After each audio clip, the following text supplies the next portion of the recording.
What's going on with the Bengals? Trey Hendrickson remains a holdout. There's unprovoked shark attacks and there's provoked shark attacks. Obviously, he's frustrated that the Bengals haven't offered him what he feels he deserves. Just to say the actions are speaking a lot louder in a different direction. They have no shot without him, and they're not going to develop Shedeur Stewart the way they want to without him. The Cincinnati Bengals select Shedeur Stewart. Shedeur Stewart, he's now left in the midst of a contract dispute. I just decided not to sign those papers. That's a bad look for the organization. Okay, after a lengthy training camp holdout, Trey Hendrickson is back in Cincy. That's going to be where we begin today. So we are joined now, as you can see, by Ben Baby, who's there. He's live at Bengals camp, where life just got a little bit better, right? Ben, how was Trey Hendrickson's first day back in Cincinnati?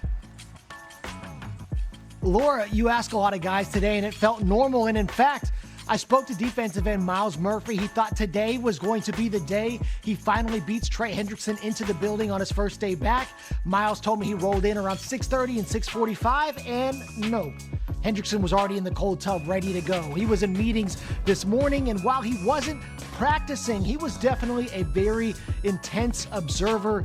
I saw him working with a lot of the young players, including Murphy, who told me that Hendrickson was giving him some technique tips, such as how to work his shoulder in certain moves. He spent some time working with rookie first-rounder Shedeur Stewart in between drills. And in talking to guys, they appreciated having him back in the building. Quarterback Joe Burrow said that it's good to see his face here, and he said that Hendrickson brings a unique intensity, but it's something that is appreciated. They all understand the value he brings, and in talking to the guys today, they also understand the value of having someone like that in the locker room while they're trying to get things sorted out. Obviously, there's still no deal, and he hopes that they can get something done, but that remains to be seen if the two sides can work something out before the start of the season. All right, so the next time we have you on is going to be when they get this deal done. So maybe it's going to be like tomorrow or something. But it was good to see him back out there. And important that he's working with Shedeur Stewart. We've all said a lot of Stewart's success probably relies on Trey Hendrickson. Thanks so much to Ben Baby. Now, speaking of Trey Hendrickson, he also spoke to the media today. Here's what he had to say regarding his contract. I'm a firm believer of hard work works. The work I've done in the last 4 years, 5 years, 8 years in the NFL is done. I can't do any more at this time to rush the passer on Sundays. The hay's in the barn. It's just whether we agree or not. There are plans on not having to play under the current deal. So I think that's something we have a common goal to get to. I think that's the plan moving forward is no distractions. I'm excited to be here. I think it's great seeing the brotherhood that's been created here, and it's special. So. We got Meg Tannenbaum today, Louis Redick, Dan Graziano, the perfect group to talk a little contracts. Whenever somebody's talking about their contract and it's not done, I'm always trying to read between the lines with what he's saying there, but it's pretty simple, it seems like, from Hendrickson. Graz, what more can you tell us about these talks between the Bengals and Hendrickson? Really haven't made any significant advancements over the last, couple of months. The Bengals believe they've put forth a fair offer. Trey Hendrickson disagrees, and at some point, one side or the other is going to have to make a move. But Trey Hendrickson, you listen. He requested a trade earlier in the offseason because of the contract situation, but they couldn't find a trade partner. He really just wants the Bengals to find a way to make this right so he can continue his career in a place where he's been very happy.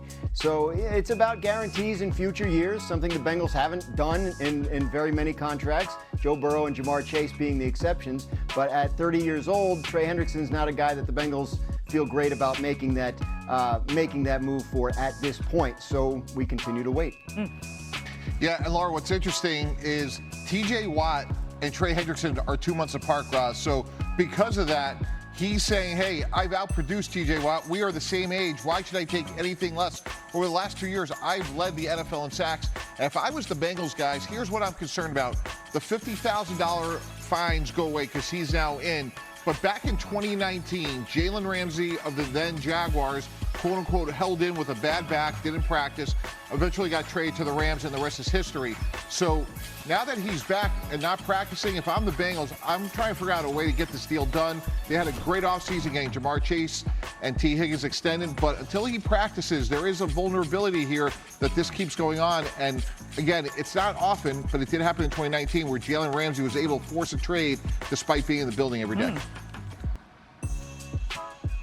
Yeah, look, Mike, this almost seems too easy in terms of wanting to get it done. I mean, I get that. And Mike Brown has already stated the fact that, he feels as though this eventually will get done because he said, quote, these things have a way of working themselves out. I'll tell you what, I'm sure when he put his eyes on him here today, when you just looked at Trey Hendrickson right there, does it look like my man's been working out? Does it look like he's ready to roll? Oh, yeah. This dude is a pass rushing phenom now. Look, he's strapped and ready to go now. And what's interesting about this is the fact that, look, I had this debate with Mad Dog on First Take earlier today when you're talking about guys who are already under contract and should they honor their contract versus, the teams being able to get out of conditional guarantees and, especially when it seems as though a contract becomes prohibitive to the salary cap and doesn't allow them to do the things they do. Like they can get out of contracts, but players shouldn't be asking for more money. Look, Trey Hendrickson, I said this earlier today, he has so far outperformed his current contract, that it's not even funny. And this whole thing about, being 30 years old and maybe them having a little bit of an issue with trying to project his future performance. Look, he doesn't have a significant injury history. He doesn't have, especially in the recent past, over the past 2 to 3 years, he doesn't have those ups and downs in terms of his production or his availability. So projecting forward, obviously Cincinnati has a lot more information than we do. I just don't find myself being someone who would be really uncomfortable with maybe making some exceptions for a guy like this who is so important to us getting to where we want to get to if we really value getting to that place. Go, Gross. Yeah, the Bengals are uncomfortable with doing it for anyone. They didn't want to have to do it for Burrow. They didn't want to have to do it for Chase. But they did for those two exceptional players who are both 26 years old at the time they signed the extensions. So the concern is not about injury history or anything like that. It's about, at some point does the play decline and fundamentally about a front office that absolutely abhors the idea of guaranteeing money in future years in any contract they give out. That's a good reminder specific to Cincinnati. By the way, you heard Mike T mentioning TJ Watt. Myles Garrett and Watt, the only players with more sacks than Hendrickson since he joined the Bengals in 2021. His production cannot be denied. That's in the past, though. They're more concerned with the future. All right, there have been a bunch of injury news across the league. Isaiah Likely fractured his foot. Malik Neighbors injured his shoulder. Tyler Guyton is going to miss some time with a knee injury. Xavier Worthy is in concussion protocol. Christian Gonzalez hasn't been able to practice with a hamstring injury. We've got so many different situations there. You see Kader Kohu, he's got the knee. You also see Martin Emerson Jr., they're out for the year. Those two, unfortunate. Now, one of those notable injuries being Baltimore tight end Isaiah Likely, who suffered a small fracture in his foot on the final play of Tuesday's practice. He's expected to miss some time, but could be back for the Ravens season opener against the Bills. If Likely misses significant time, though, it'll be a huge blow to that Ravens offense, right? Baltimore tight ends caught 18 touchdown passes, including 6 by Likely. That's the next closest team. The Steelers tight ends caught 10 touchdowns last year. So you see just how important he is, and there's so much that they do that relies on him. Graz, what's the severity, you think, of Likely's injury? He has to have surgery to repair it, and the expected recovery time is somewhere in